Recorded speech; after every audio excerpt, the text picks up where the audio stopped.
எமது நீதி அமைச்சர் பொறுப்பட்ட முறையிலே நடந்து கொண்டதாக குறிப்பிட்டார். அவர் பதவி வகிக்கின்ற போது பதவி வகித்த காலப்பிரிவிலே இத்தகைய சிறைச்சாலை சம்பவங்கள் பல நடந்தேறியுள்ளது என்பதை அவருக்கு ஞாபகப்படுத்துவதற்கு நான் இந்த சந்தர்ப்பத்தை பயன்படுத்திக் கொள்கின்றேன். நம்பிக்கையில்லா பிரேரணையை எதிர்க்கட்சியினர் கொண்டு வந்திருக்கின்றார்கள்.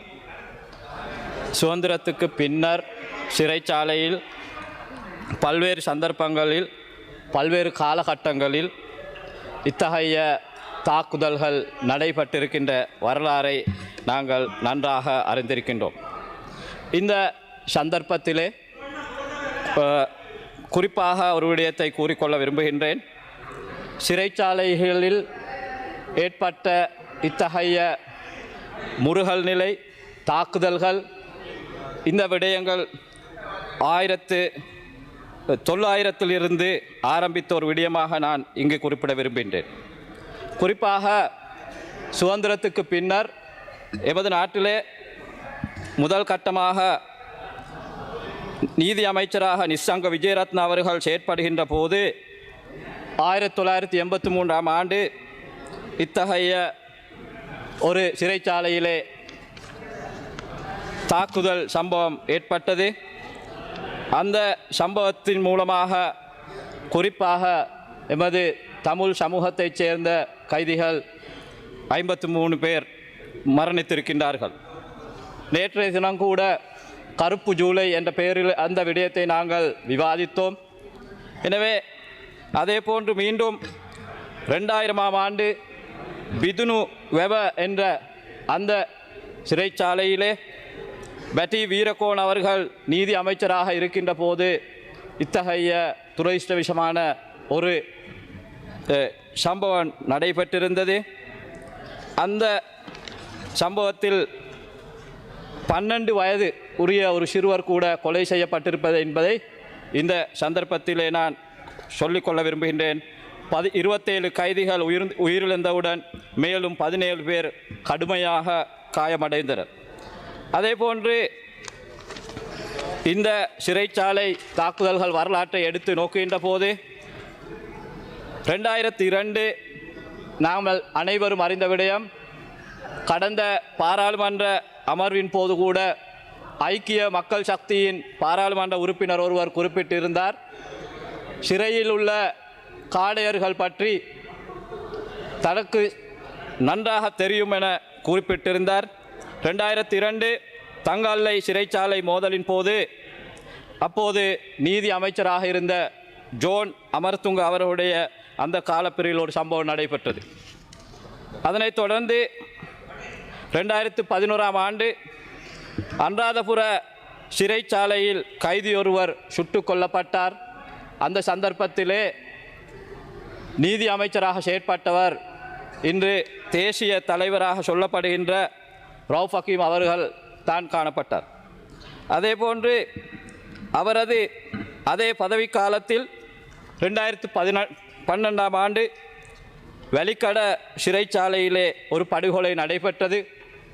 அந்த படுகொலை நடைபெறுகின்ற போதும் நீதி அமைச்சராக செயற்பட்டவர் கௌரவ ரவுஃப் ஹக்கீம் அவர்கள் என்பதை இந்த சந்தர்ப்பத்திலே கூறிக்கொள்ள விரும்புகின்றேன்.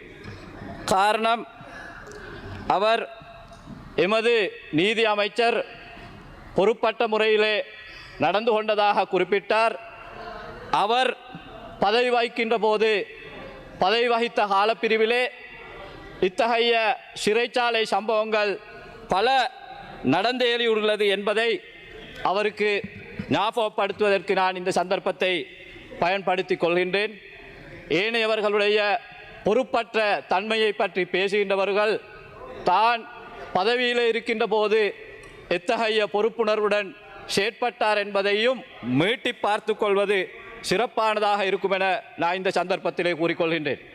அதே போன்று இதனோடு ஒட்டி சிறைச்சாலை விவகாரம் பேசப்படுகின்ற போது கடந்த பாராளுமன்ற அமர்வின் போது கௌரவ ரவுஃப் ஹக்கீம் அவர்கள் ஒரு பொய்யான போலியான பிழையான ஒரு செய்தியை இந்த உயரிய சபையிலே முன்வைத்திருந்தார். அதுதான் மகர சிறைச்சாலையிலே அமைந்துள்ள பள்ளிவாயல் தொடர்பான அந்த செய்தி. அவர் இந்த பாராளுமன்றத்திலே மகர பள்ளிவாய் சிறைச்சாலையிலே அமைந்துள்ள பள்ளிவாயலை நான் வேறு ஒரு இடத்துக்கு பாதுகாப்பு நிமித்தம் காரணமாக எடுத்துச் செல்ல முயற்சிப்பதாக ஒரு போலியான பொய்யான குற்றச்சாட்டை இந்த உயரிய அவையிலே முன்வைத்திருந்தார். ஆனால் அவருக்கு சொல்ல விரும்புகின்ற விடயம் என்னவெனில், நீங்கள் அமைச்சராக இருந்தபோதுதான், நீங்கள் பொறுப்பு வாய்ந்த கேபினட் அமைச்சராக இருந்தபோதுதான் குறித்த பள்ளிவாயல் மூடப்பட்டது என்பதையும் கூறிக்கொள்வதோடு, அதன் பின்னரும் நீங்கள் இந்த பாராளுமன்றத்திலே அதே கட்சியினூடாக பாராளுமன்றத்தில் பிரதித்துவப்படுத்தி இருந்தீர்கள். எந்த ஒரு சந்தர்ப்பத்திலும் குறித்த விடயம் சம்பந்தமாக அன்று தவிர வேறு எந்த ஒரு சந்தர்ப்பத்திலும் இதனை பற்றி பேசியிருந்தீர்களா? அமைச்சராக இருந்த போதும் 5 வருடம் பாராளுமன்ற உறுப்பினராக இருந்த போதும் கூட அந்த விடயத்தை பார்க்காதவர் திடீரென இன்று வந்து பேசுகின்றார். ஆனால் குறிப்பாக தேசிய ஒருமைப்பாட்டு பிரதி அமைச்சராக இருக்கின்ற போது குறித்த விடயம் சம்பந்தமாக எமது அமைச்சர் ஹர்ஷன நாணயக்கார் அவர்களது ஒத்துழைப்புடன் அந்த விவகாரம் பற்றி பல தரப்பெற்றவருடன் கலந்துரையாடி நியாயமான நேர்மையான ஒரு தீர்வை பெற்றுக் கொடுப்பதற்கான முயற்சிகளை நாங்கள் தொடர்ந்தும் மேற்கொண்டு வருகின்றோம் என்பதை இந்த அவையில் குறிப்பிடுவதோடு, அரசியலுக்காக எனவே இந்த நபர்தான் ஹர்ஷன நாணயக்கார அமைச்சருடைய பொறுப்பற்ற தன்மையை பற்றி பேசுகின்றவர் தான் பதவியில் இருக்கின்ற போது எந்த அளவு பொறுப்புணர்வுடன் கடமை உணர்வுடன் செயற்பட்டார் என்பதற்கான சாட்சிதான் 2010க்கும் 2015 அந்த வருடங்களுக்கு இடையிலே நீதி அமைச்சராக இருந்தபோது சிறைச்சாலையிலே பல்வேறுபட்ட சம்பவங்கள் நடைபெற்றிருக்கின்றன. ஆனால் எந்த ஒரு சந்தர்ப்பத்திலும் எந்த ஒரு கட்டத்திலும் பதவி விலகுவதாகவோ அல்லது அவருக்கு எதிராக நம்பிக்கையில்லா பிரேரணை கொண்டு வரப்படவில்லை என்பதை சொல்லிக்கொள்ள விரும்புகின்றேன். எனவே நமக்கு தெரியும், நம்பிக்கையில்லா பிரேரணையை கொண்டு வந்தவர்களுடைய மனச்சாட்சிக்கும் தெரியும். அன்று இந்த மாதம் ஜூலை மாதம் 5, 6ஆம் தினங்களில் நீர்கொழும்பு சிறைச்சாலையிலே நடைபெற்ற சம்பவமும் இதற்கு முன்னர் சிறைச்சாலையிலே மேற்கொள்ளப்பட்ட சம்பவங்களுக்கும் இடையிலான தெளிவான வேறுபாடு இருப்பதை அவர்கள் நன்காக அறிப்பார்கள். அரசியல் காரணத்துக்காக வேண்டி, பழிவாங்கல் காரணத்துக்காக வேண்டி சிலபோது அவர்கள் அத்தகைய மேற்கொள்ளப்பட்ட நிகழ்வுகள் தான் கடந்த காலத்தில் அந்த சிறையிலே நடைபெற்றன. ஆனால் உண்மையிலே அன்று நடைபெற்ற சம்பவம் சம்பந்தமாக வேதனையுடன், அது சம்பந்தமாக அந்த உணர்வோடு, அது சம்பந்த கவலையை தெரிவித்து அதற்கான பூர்ண முயற்சியையும் அமைச்சர் ஹர்ஷன நாணயக்கார் அவர்கள் மேற்கொண்டார்கள். குறிப்பாக அவருடன் ஒரு வருடம் நீதி மற்றும் தேசிய ஒருமைப்பாட்டு பிரதி அமைச்சராக செயற்பட்டிருக்கின்றேன். அந்த காலப்பிரிவிலும் கூட உண்மையிலே தொடர்ந்தும் அவர் இந்த நீதித்துறையை அதே போன்று நீதிமன்றம் அது சார்ந்த உட்கட்ட அமைப்புகளை அபிவிருத்தி செய்வதிலே, அதற்கு தேவையான மனித வளங்களை பெற்றுக்கொள்வதிலே மிக முயற்சியோடு செயற்பட்ட ஒரு நீதி அமைச்சராக நான் ஹர்ஷன நாயக்கார அவர்களை நான் காணுகின்றேன். இப்போ வலிமையாக சந்திக்கின்ற போதெல்லாம் அதிகாரியுடன் எவ்வாறு நாம் இதனை துரிதப்படுத்துவது என்பதை பற்றி அவர்கள் பேசுவார்கள்.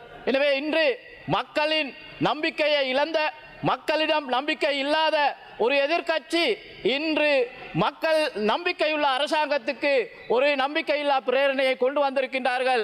எனவே அந்த பிரேரணை கண்டிப்பாக இன்று தோற்கடிக்கப்படும் என்பதில் எத்தகைய சந்தேகமும் இல்லை என்பதை இந்த சந்தர்ப்பத்திலே நான் குறிப்பிட விரும்புகின்றேன். அதே போன்றுதான் சொல்லுவார்கள், இன்று அதே போன்றுதான் நேற்றைய தினம் நாங்கள் ஒரு விடயத்தை கண்டோம். பொதுவாக சொல்லுவார்கள், வெள்ளம் வருகின்ற போது கீரியும் பாம்பும் ஒரு கட்டையிலே ஏறுவார்கள். வெள்ளம் வருகின்ற போது கீரியும் பாம்பும் ஒரு கட்டையிலே ஏறுவார்கள். இந்த நாட்டிலே மக்கள் மத்தியிலே சொல்லப்பட்ட ஒரு விடயம்தான், இவர்கள் எதிர்க்கட்சி தேர்தலில் போட்டியிடுகின்ற போது பிரிந்து அவர்கள் போட்டியிட்டாலும் அவர்களுடைய இலக்கு, அவர்களுடைய அரசியல் கலாச்சாரம் ஒன்றாகத்தான் இருக்கின்றது என்பதை தெளிவாக நேற்றைய அந்த ஒன்றுகூடல் இந்த நாட்டுக்கு சொல்லி இருக்கின்றன. நான் நினைக்கின்றேன், புத்தியுள்ள, இந்த நாட்டின் மீது அக்கறை உள்ள, இந்த நாட்டின் முன்னேற்றத்தின் மீது அக்கறை உள்ளவர்கள் மீண்டும் இந்த நாட்டை சீரழித்த, இந்த நாட்டை படுகொலியில் தள்ளிய, இந்த நாட்டை பொருளாதார ரீதியாக, சமூக ரீதியாக, அரசியல் ரீதியாக அளித்தவர்களை மீண்டும் இந்த ஆட்சிக்கு கொண்டு வருவார்கள் என்பதில் எத்தகைய அவர் மாட்டார்கள் என்பதில் எமக்கு நம்பிக்கை இருக்கிறது. எனவேதான் இன்று இந்த அவையிலே எனக்கு முன் உரையாடியவர் இந்த அரசாங்கத்தின் அனுபவமின்மையை பற்றி பேசினார்.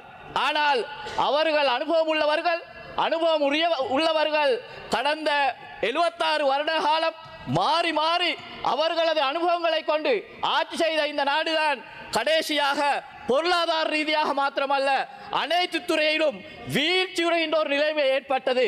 எனவேதான் ஏன் கடந்த அந்த நீர்கொழும்பு நிகழ்வுக்கு பின்னால் உள்ள காரணம் என்ன அனைவருக்கும் தெரியும். இந்த அரசாங்கம் வந்ததன் பின்னர் போதைப் பொருளை ஒழிப்பதற்கும் பாதாள உலகத்தினை அழிப்பதற்குமான செயற்திட்டங்களை அரசாங்கம் மேற்கொண்டு வந்தது. ஆனால் கடந்த ஆட்சியாளர்கள் கைகோர்த்து பக்கபலமாக போதைப் பொருள் வியாபாரிகளை இந்த உயரிய சபைக்கு கொண்டு வந்தார்கள். ஏனைய பொதுவாக உள்ளூராட்சி சபைகளுக்கும் கொண்டு வந்து அவர்களை பலப்படுத்தியவர்கள். எனவே அத்தகையவர்களை பலப்படுத்தியவர்கள் பாதிக்கப்படுகின்ற போது நம்பிக்கையில்லா பிரேரணையை கொண்டு வந்திருக்கின்றார்கள். கண்டிப்பாக நீதி அமைச்சர் ஹர்ஷன நானாக்கு எதிராக கொண்டு வரப்பட்ட நம்பிக்கையில்லா பிரேரணை தோற்கடிக்கப்படும். நன்றி. ගරු රාමලිංගන් චන්ද්‍රසේකරන් ඇමතුමා ඔබතුමාට විනාඩි 14ක කාලයක් ලැබෙනවා. நன்றி பிரதி குழுக்களின் தவிசாளர் அவர்களே. இன்று மேலதிக செய்திகளுக்காக எமது யூடியூப் தளத்தை சப்ஸ்கிரைப் செய்யுங்கள்.